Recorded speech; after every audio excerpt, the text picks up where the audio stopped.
we're still reviewing the punch. Okay, so I wanted to start, take Governor of Rivers State, Governor Fubara, of course, who is now prepared with a list of nominees for his ministerial appointments, commissioner appointments, to the House of Assembly now.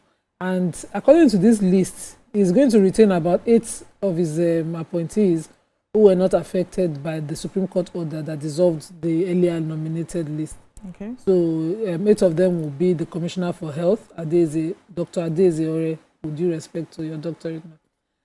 Charles Amadi, the Commissioner for Chieftaincy Affairs, Christopher Green, the Commissioner for Sports, Joe Johnson, the Commissioner for Information and Communications, Chisom Ugbali, Youth Development, Victor Key, the one for Agriculture, Dr. Rosalind Uranta, Women Affairs, one for Maximus, Energy and Natural Resources. But then the punch now say the source is a reliable one who is pleading anonymity because he doesn't have authorization to share this list.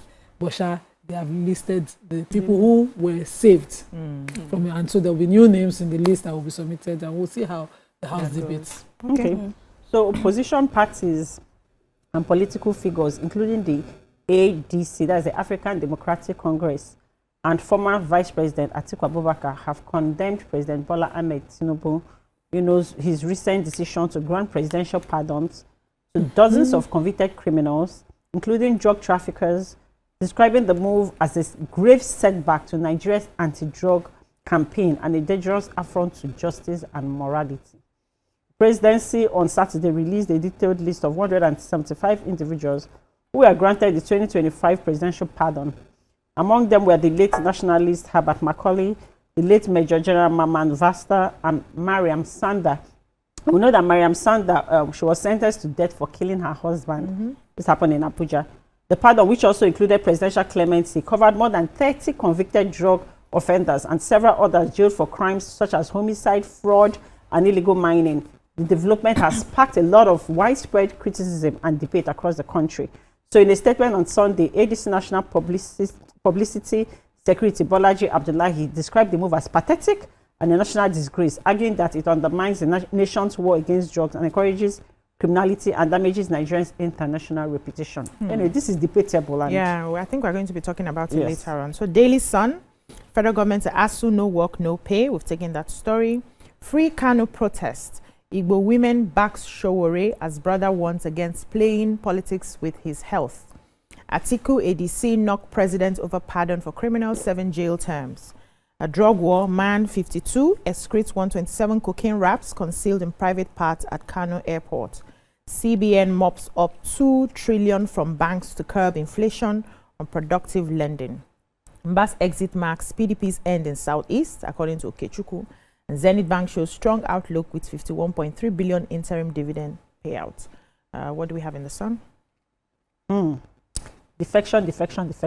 A founded member of the All Progressive Congress, APC, Osita Okechukwu, has described the defection of Governor Peter Mbah of Enugu State from the People's Democratic Party, PDP, to APC as a watershed moment in the region's political history, signaling what he called the final goodbye of the Southeast to the PDP.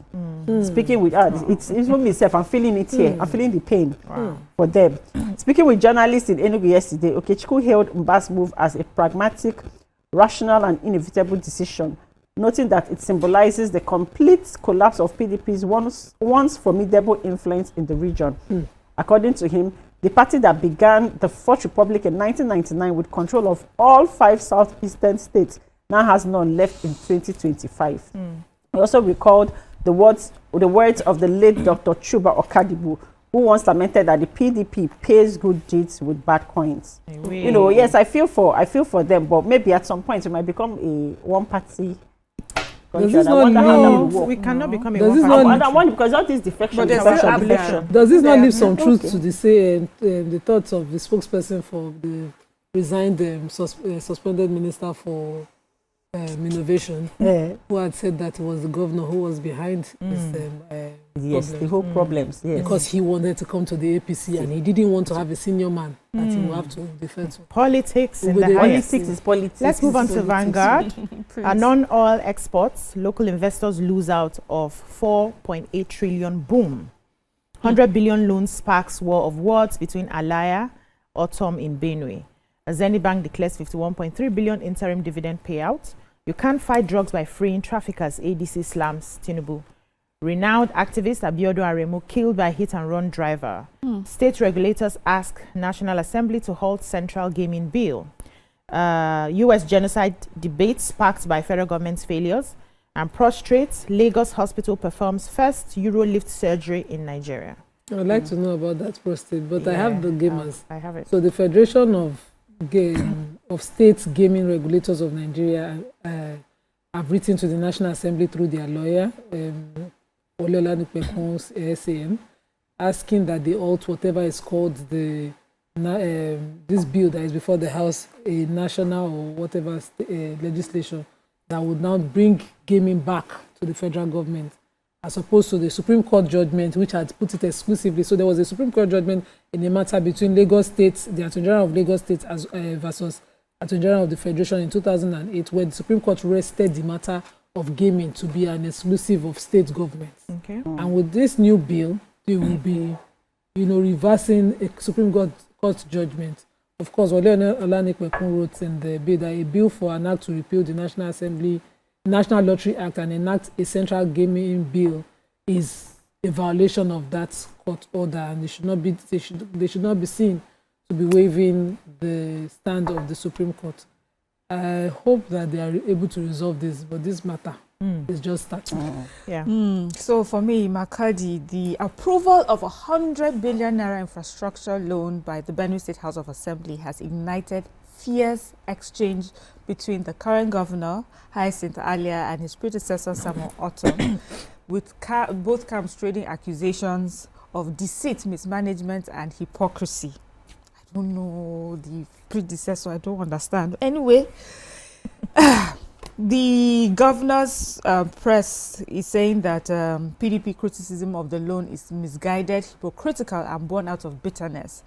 They accused the former governor of mismanaging state resources and leaving behind a mountain of debt. According to them, they say he left 187.7 billion naira in direct debt and another 170 billion naira owed by local governments. And this is the burden that this current administration, that's the earlier government, had to deal with. And was the earlier government was borrowing for tangible, verifiable projects that would directly benefit Benue citizens. So unlike the past administration, what they are borrowing for is for something that is more tangible. They said that it's a development-driven intervention to finance key projects, including hospital renovation, smart school reconstruction, road completion, industrial clusters, and a new Benue State University of Agriculture, Science and Technology. But they said, meanwhile, the past administration is saying that despite the fivefold rise in federal allocations since subsidy was removed, the earlier administration, that's the current one, has little to show for inflows. He said that there's no transparency of major projects. They cited a 68.3 billion naira contract for the 13-kilometer Wurukom Air Force Base Road and another 73 billion project allegedly linked to the governor's hometown in Vandikia. And none of this, is not transparent. So they are asking that this administration should, to audit their financial statements, record of federal interventions such as Shopee and bailout funds. The people of Benue deserve to know why a government that has received unprecedented allocations still finds it necessary to borrow. So we have to go, but I want to quickly take this story. Nigeria may soon become a medical tourism destination for choice for prostrate treatment following a historic medical breakthrough at the Prostrate Clinic TPC in Lagos, where a team of doctors led by Professor Kingsley Kweme, consultant urological laparoscopic and robotic surgeon, successfully performed the first Eurolift surgery in Nigeria. This is a good one. They said the clinic was founded by Professor Kweme, a Nigerian medical expert who returned from diaspora and blazing a trail in advanced prostate care. They said this could end years of costly dependence on foreign hospitals. A lot of history here, but it's a good one because they were able to conduct the surgery with little or no invasion. And yes, and in a few hours you are ready to go home. Unlike if you do anything prostrate, you'll be taken care of in the hospital for a couple of days. So this is a good one. Congratulations to Nigeria. Congratulations to Consultant Kwame. A lot of them. So they talked to journalists about the matter as well, and it explained in detail how they were able to, I don't want to mention most of the things, how they were able to conduct that surgery, and everyone is looking forward because there's a research that they carried out that many Nigerian men are beginning to suffer from prostrate, and it's costing them a lot of money going for foreign medicals. Thank you so much, ladies. That's all we can take on the newspaper reviews. When we come back, we'll move on to the topics for today. Stay with us.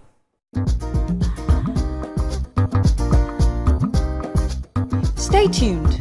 Your View will be right back.